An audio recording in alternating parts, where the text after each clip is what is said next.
They feared the giant Cowboy, until they saw him hold a widow's baby.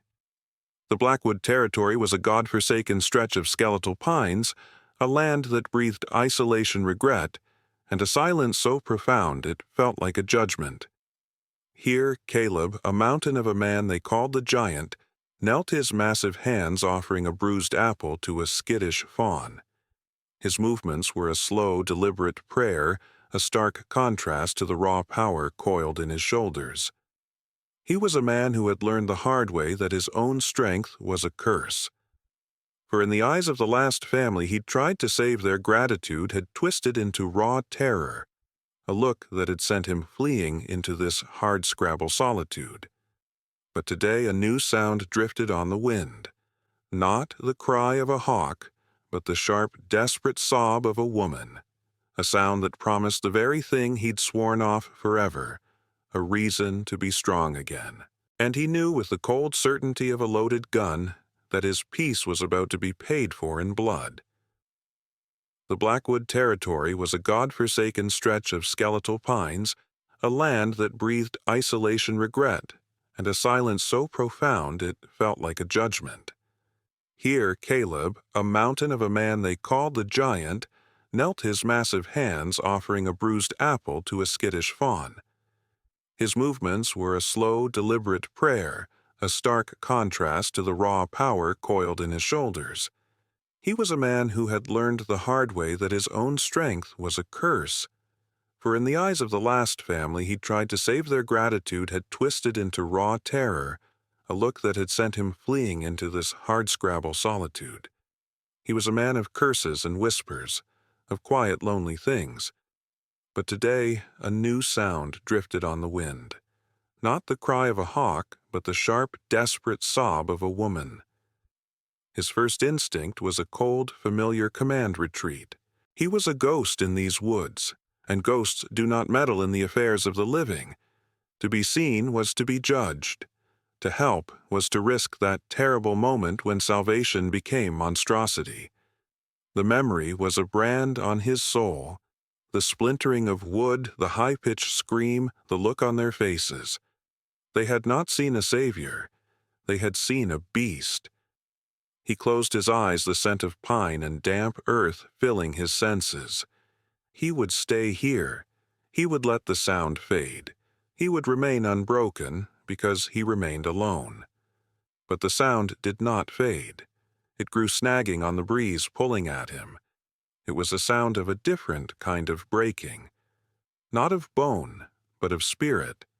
It was joined by another thinner wail, the relentless, piercing cry of an infant, a mother and a child, the two things in the world most vulnerable to the jagged edges of a life like this.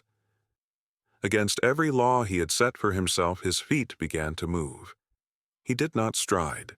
He flowed through the undergrowth, his immense form making less noise than a falling leaf.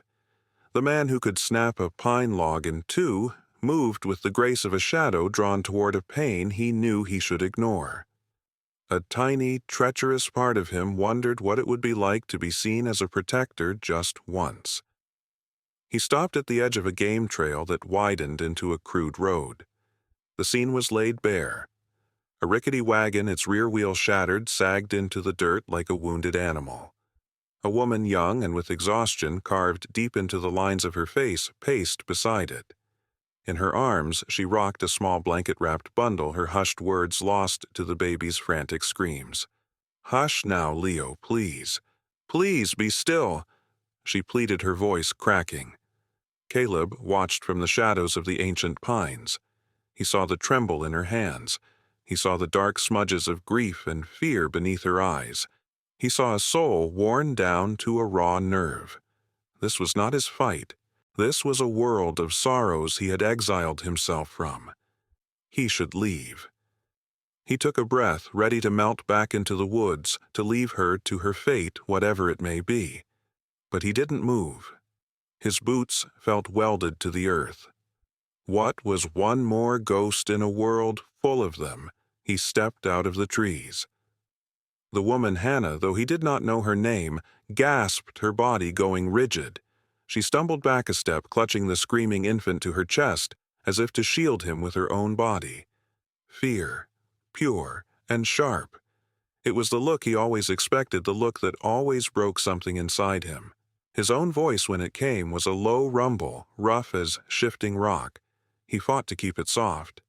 "Ma'am." She flinched. "Stay back." Her voice was thin, brittle. "I don't have any money. Nothing worth taking." He didn't move an inch closer. He didn't want to frighten the child further. He simply tilted his massive head toward the broken wagon. The axle. It's about to snap clean off. He walked past her, then giving her a wide berth, his eyes fixed only on the damaged wagon. He could feel her terrified gaze on his back. He ignored it. He ignored the screaming of the child. He focused on the task, a simple physical problem that required no heart, no soul. He crouched, placing his hands on the thick wooden frame. He took a breath, planted his feet, and pushed. The world seemed to hold its breath, with a deep groan of tortured wood, and a sound like the earth's own sinews stretching the entire side of the wagon lifted from the ground. An inch, then two.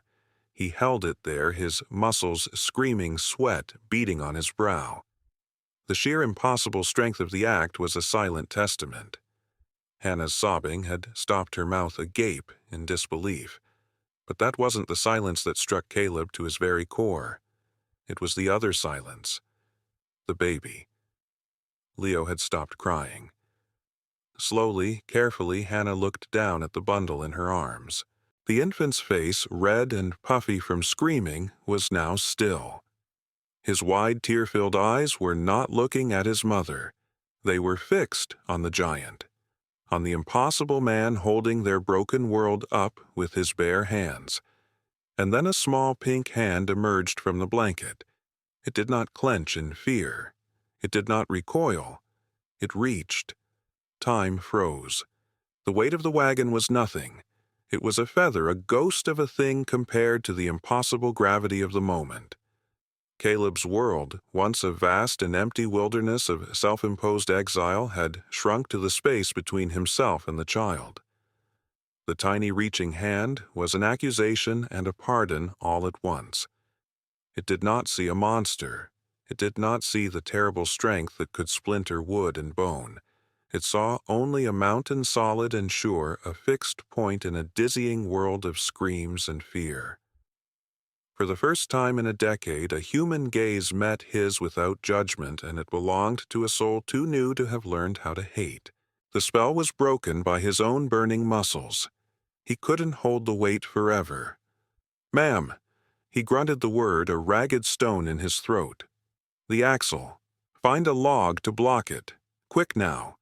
His voice, though rough, was a command that jarred Hannah from her stupor.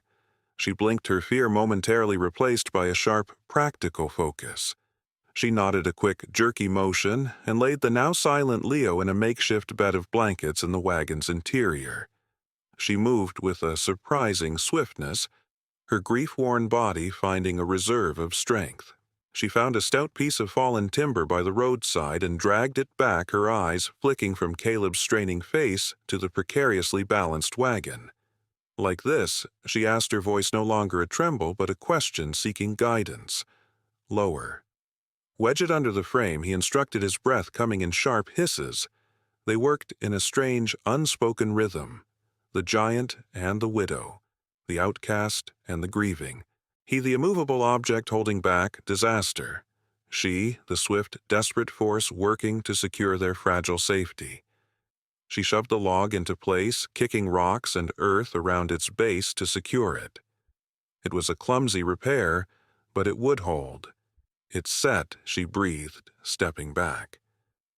He lowered the wagon gently, the frame settling onto the log with a solid, reassuring thud.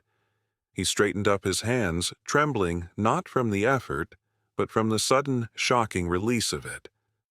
The connection was broken. He had done his part. He could feel the familiar walls of his solitude rebuilding themselves around him, a cold and welcome comfort. He was a ghost again. He had to be. He turned to leave without a word, his broad back a final definitive statement. He would melt back into the pines, and this moment would become another memory to be buried. The rules of his exile were simple: never engage, never linger, never leave a trace. Wait. The word was not loud, but it stopped him cold. It was stronger than before, laced with something other than fear. He paused, but did not turn. He heard her take a hesitant step closer. The sun. It will be setting soon. The trail isn't safe in the dark. She paused, and he could hear the conflict in her own voice, the battle between caution and a debt she felt she owed. My farm is just over that rise. There's a well, water for you, and I have bread. It's not much, but for your trouble. An invitation to her home, where her child was. The thought was a paradox, a kindness so unexpected it felt like a trap. Every instinct honed by years of rejection and the memory of terrified eyes screamed at him to refuse, to walk away and never look back. But the image of that small, reaching hand was seared into his mind. It was a question he had not been asked in years, a question of trust. He gave a single, almost imperceptible nod. The journey was a silent one. He walked beside the limping wagon, a hulking shadow against the setting sun. The light had softened, bleeding from a harsh, interrogating glare into a palette of soft gold and bruised lavender. The air grew cool, carrying the scent of dust and distant rain. He watched Hannah. She walked with her head held high, her hand resting on the wagon beside her sleeping son. She did not shy away from him now. She simply existed in the space beside him, and for a fleeting, dangerous moment it did not feel wrong. It did not feel like a prelude to disaster. It felt quiet. They crested the hill and he saw it. A small, hardscrabble farm clinging to the earth. A modest cabin with a stone chimney, a small tilled garden, and a single sturdy oak tree standing sentinel. It was a place of deep struggle, he could see that in the worn fences and the patched roof. But it was also a place of defiant life.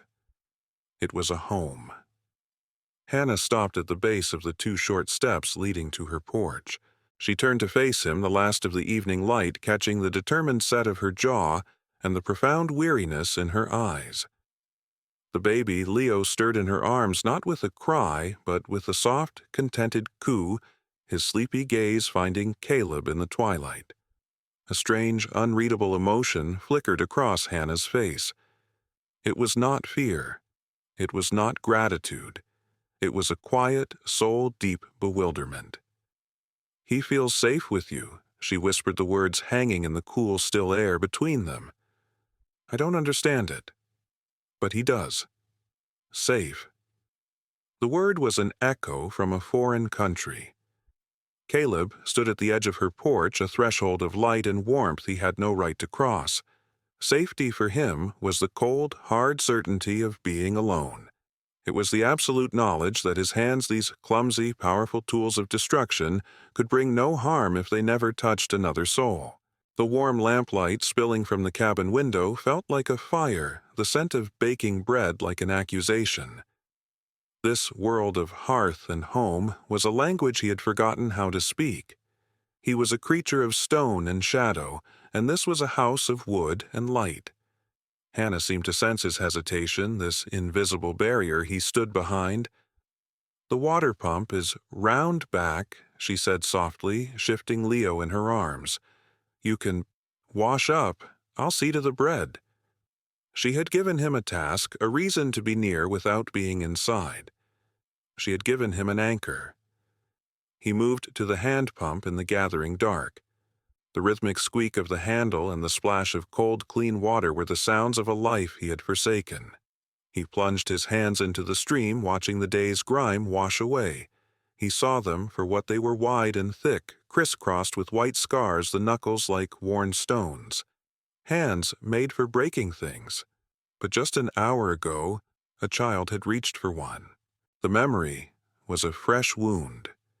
He splashed the icy water on his face, trying to douse the thought, but it clung to him.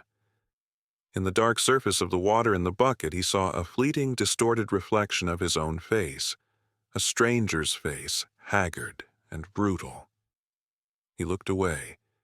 His gaze fell on a half-finished carving of a bird on the porch, railing a testament to a man with patient, skillful hands. Her husband's hands. A coat worn at the elbows hung from a peg by the door. This was a place of ghosts, and he was the one who didn't belong. A twig snapped in the distance. Then another sound, the steady, confident beat of a horse's hooves approaching the farm. Instantly, every muscle in Caleb's body went taut. He stepped back into the deepest shadows by the side of the cabin, his stillness that of a predator, not of a man at peace. The fragile quiet of the evening had been torn. A rider on a handsome black mare emerged from the twilight.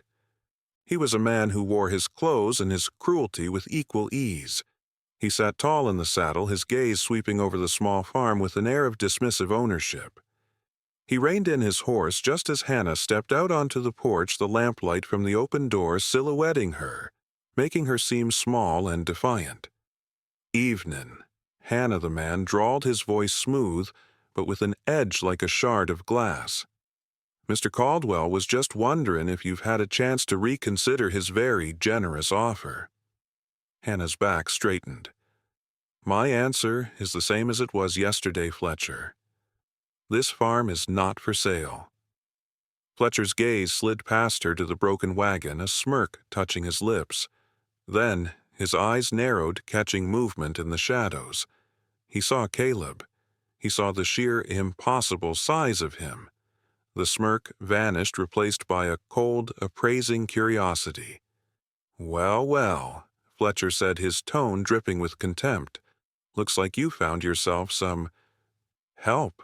He let his eyes rake over Caleb from his worn boots to his grim, shadowed face. "Didn't know you were hiring on strays." Caleb said nothing. He simply took one slow step forward out of the deepest shadows and into the dim light. He didn't have to, but he did. He positioned himself so that his body was a wall between Fletcher and the cabin door. It was a silent, unambiguous statement, a line drawn in the dirt. Fletcher was no fool. He understood the geometry of the situation. His hand, which had been resting casually on his thigh, twitched, moving slightly closer to the pistol at his hip. He looked at Caleb, at the raw brute force suggested by his frame, and then at Hannah, whose chin was now lifted with a strength she hadn't possessed moments before. "You can tell Mr. Caldwell his message was received." Hannah said, her voice clear and cold. Fletcher's smirk returned, but it was thinner now, uglier. "Oh, he'll get the message." He held Caleb's gaze for a long, charged moment, a promise passing between them. "Every dog has its day, Hannah. And every stray," he added, his eyes locked on Caleb, "can be put down." He wheeled the mare around with a sharp tug of the reins and galloped back into the darkness, leaving a poison in the air that was thicker than the coming night. The immediate danger had passed, but a new, more terrible one had just been born. Caleb was no longer an invisible ghost. He had been seen. He had chosen a side.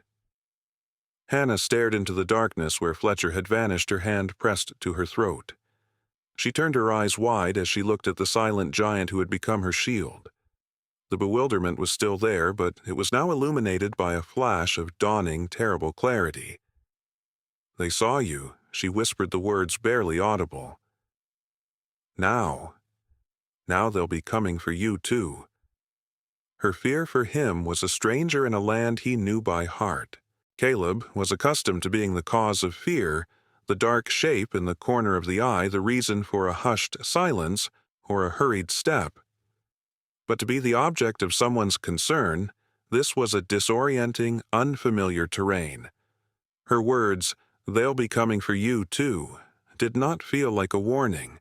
They felt like a tether, a fragile thread connecting his desolate world to hers. The air stripped of Fletcher's menace was now thick with a new, unspoken reality. The peace of this small farm had been a dream, and they had all just been woken up. He finally looked away from the darkness Fletcher had ridden into and met her gaze. "They were already comin' for me." He said the words a low rumble. It was a half-truth. His past was always at his heels. But this was new. This was a hunt.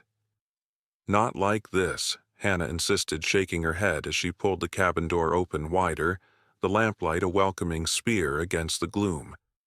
"Fletcher is Caldwell's shadow. What he threatens Caldwell does. You shouldn't have. This isn't your fight." He looked past her through the open door and saw the small wooden cradle sitting near the hearth.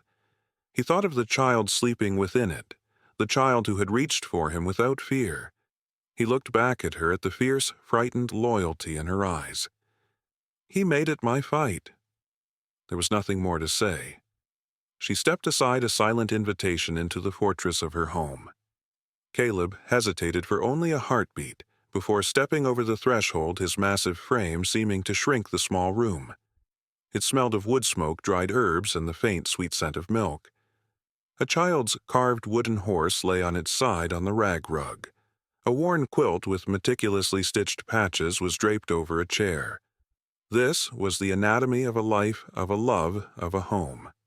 A world he felt he had forfeited the right to enter, yet here he was, a giant, in a sanctuary of small, precious things. She offered him a place at the small wooden table, but he shook his head. He was too large, too out of place. He stood by the hearth, a sentinel carved from stone, feeling the warmth on his back. She brought him a thick slice of fresh bread on a tin plate and a mug of water. He took it. The bread was warm, real, a simple act of communion that felt more profound than any prayer. At first light, he said, his voice quiet, "I'll fix the wheel." It was a promise, a reason to be there when the sun rose. It was an unspoken contract signed in the flickering lamplight. He was no longer just a drifter who had helped with a wagon. He was a guardian. He was staying. As the night deepened, a fragile trust settled between them. She spoke of her husband Lars. She spoke of his laughter, of the way he could make wood sing. And she spoke of his death. Caldwell promised him steady work at the quarry. She said, her voice a near whisper as she stared into the fire. Good pay, a chance to save, to buy another acre. Lars trusted him. Her hands clenched in her lap. He went to the quarry that morning to blast a new section. They said it was a freak accident, a rock slide. She looked at Caleb, her eyes shimmering with unshed tears. Lars was careful. He was the most careful man I ever knew. The words hung in the air, heavy with the dust of a lie. A quarry owned by Caldwell. An accident. It was another piece of a puzzle Caleb was beginning to see with horrifying clarity. He worked on the wheel as the sun, a pale, watery gold, crested the hills. The task grounded him. The scrape of the draw knife, the smell of fresh wood shavings, the satisfying fit of a new spoke. These were honest, tangible things. His hands, which he had so long regarded as instruments of ruin, moved with a patient, focused skill. He was not just fixing a wheel. He was mending something. He was proving to himself that these hands could still create, not just destroy. Hannah came out. Leo settled quietly on her hip. She stood at a distance, watching. The baby made no sound, his wide, curious eyes following Caleb's every move. Lars built that cradle, she said softly, her voice carrying on the cool morning air.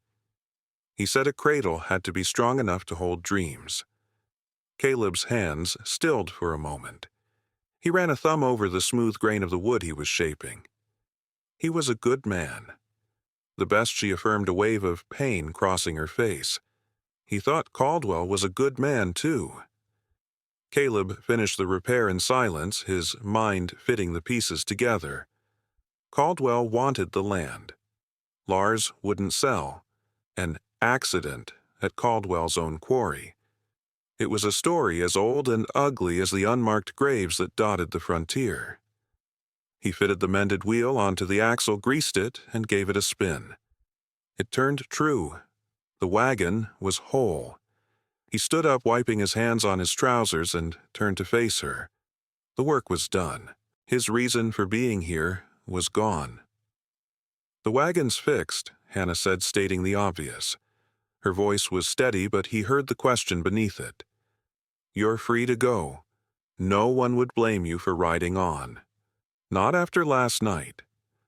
She was offering him an honorable retreat, a chance to escape the trouble that was now tied to her to this land. Caleb looked from the sturdy repaired wheel to her face, then to the child in her arms who was still watching him with that same unnerving, trusting gaze. He thought of the terror in the eyes of the family he had failed, and the quiet acceptance in the eyes of the family he now had a chance to save. "A wheel is just wood and iron, ma'am," he said, his voice low and heavy. "Easy enough to fix." He met her eyes, and the world seemed to narrow to the space between them. Some things, once they're broken, they stay that way, unless someone stands guard. It was a vow, a promise made not with words, but with the entire weight of his soul. He was staying. A look of profound, heart-stopping relief washed over Hannah's face. She opened her mouth to speak, but the words were stolen by a new sight on the horizon. Caleb saw it first. A distant plume of dust rising against the clear blue sky. It was too small for a posse, too deliberate for a lone traveler. It was two riders moving at a steady, purposeful pace, coming straight for the farm. His body went still, every ounce of the craftsman vanishing, replaced by the cold instincts of the sentinel. "Get the child inside," he said, his voice a dangerous growl he hadn't used in years. "Now." Caleb's command was a crack of thunder in the quiet morning. Hannah vanished from the doorway without a second's hesitation, the slam of the cabin door punctuation mark on the end of their brief peace.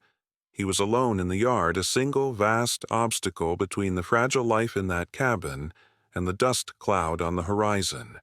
He did not run for cover. He did not draw his gun. He simply stood, his feet planted in the dirt of her farm, and waited. He was the wall. He would not be moved. The riders drew closer. They were not lawmen, and they were not a posse. They were predators. The man in the lead was older, his face a roadmap of scars, his eyes holding the flat, dead calm of a man who had seen too much and felt too little. The other was younger, leaner, with a nervous energy that coiled around him like a snake. They reined in their horses 20 yards from him, a calculated distance. Not an attack. A parley. The air crackled. Caleb felt the ghost of his past rise within him, a cold tide of adrenaline. He felt the phantom memory of his muscles coiling, of power unleashed, of the terrible shattering aftermath. "Control," a voice screamed inside his head. "Control it. Don't become the beast." He forced the adrenaline down, turning the fire to ice in his veins. "Mornin'," the lead rider said, his voice surprisingly calm, almost polite. He ignored the cabin, his gaze fixed on Caleb. "Quite a piece of work you did on that wheel. My name's Silas. We're looking for the lady of the house." Caleb's voice was flat, unmoving. "She's not receiving visitors." Silas smiled, a thin, humorless expression. He looked Caleb up and down, a butcher appraising a prize bull. "I can see that. My employer, Mr. Caldwell, is a reasonable man. He understands that. Complications arise." His gaze flickered towards Caleb's immense shoulders. "He sent us to make a new offer. Not for the land this time. For the complication." Caleb remained silent, a statue of waiting granite. "Heard you were just a drifter passing through." Silas continued, his tone conversational. "A man of your size, your particular skills, could be put to much better use than guarding a dirt farm for a penniless widow. There's $100 in it for you. All you have to do is get on your horse and ride away. Forget you ever saw this place. $100 just to mind your own business." The offer hung in the air, glittering and foul. $100. A fortune. It was the price of a soul. Caleb's old soul would have taken it without a second thought. It was the smart play the survivors play. He could feel Hannah's terror through the thin wood of the cabin walls. He knew she was watching from the window, probably expecting him to take the deal. Why wouldn't he? He owed her nothing. He thought of the gold coins. Then he thought of the taste of warm bread. He thought of the weight of a man's life ending in a rock slide. He thought of a baby's hand reaching not in fear, but in wonder. The gold felt like ash in his mouth. "Tell Caldwell," Caleb said, his voice quiet but with the finality of a rock slide. "His money's no good here." Silas sighed a theatrical sound of disappointment. "Pity. I was afraid you'd say that." The politeness fell from his face like a mask revealing the cold, hard killer beneath. He made a subtle, almost imperceptible hand signal to the younger rider. It wasn't a signal to draw a gun. It was something else. A flicker of unease, cold and sharp, went through Caleb. They weren't preparing to fight him. Why weren't they preparing to fight him? "See, we're not here to fight you, friend." Silas said, his voice now laced with a chilling, patient cruelty. "Not today. A straight fight with a man like you is messy, unpredictable, bad for business." As he spoke, the younger rider reached to the side of his saddle. He unslung not a rifle but a torch made of oil-soaked rags. With a flick of a match, the flame sputtered to life, a hungry orange tongue licking at the bright, clean air. Silas smiled again, watching Caleb's face. "The thing is, a man like you can't be everywhere at once. You can stand there like a stone wall all day, but you can't stop a fire from catching on that dry well house. And while you're dealing with that, you can't stop another one from catching on the barn." He paused, letting the horror sink in. "And you most certainly can't stop the flames from reaching a wooden cabin with a woman and a child trapped inside while you're busy trying to save the rest." The plan, in its simple, monstrous cruelty, slammed into Caleb. They weren't going to attack him. They were going to burn her out piece by piece. They were going to make him watch helpless. His strength, his power, it was useless against this. He was a mountain, but even mountains burn. The trap was sprung. The younger rider dug his heels into his horse's flanks. The horse leaped forward, not at Caleb, but galloping in a wide arc towards the old, dry-as-tinder barn at the edge of the property. The lit torch was held high, a devil's flag against the blue sky. Silas didn't move. He just sat on his horse watching Caleb, a genuinely curious and sadistic smile on his face. The choice was a razor's edge. Charge the man with the torch and leave Hannah and Leo unguarded with a patient killer, or stay to guard the cabin and watch everything they had, everything they needed to survive, turn to ash. The world narrowed to an impossible choice. The barn, their future; the cabin, their life. The rider with the torch was a harbinger of ash, a fast-moving plague. Silas, the patient killer, was the anchor of the storm. For one agonizing second, Caleb was frozen not by fear of the men, but by the ghost of his own past. He heard the phantom screams from a long-ago tragedy, saw the terror in the eyes of a family he had tried to save. To unleash his strength was to risk becoming the monster again. "Control it," the ghost whispered. "Stay, caged." Then from the cabin came a new sound, a thin, terrified wail. It was Leo. Something inside Caleb broke. Not a bone, not a muscle, but a cage. The cage of fear and regret he had lived in for a decade shattered into dust. The barn didn't matter. The fields didn't matter. The future was not a harvest. It was the sound of a child's breath. He let the fire in his veins burn free, not as a wild rage, but as a forge shaping his power into a single desperate purpose. He would not fail this family. He didn't charge the rider. That was the beast's way. He moved with the earth's own logic. He strode to the thick corner post of the corral, a log of seasoned oak sunk deep into the ground. He wrapped his arms around it, muscles screaming as he tore it from the soil with a sound of splintering roots and groaning earth.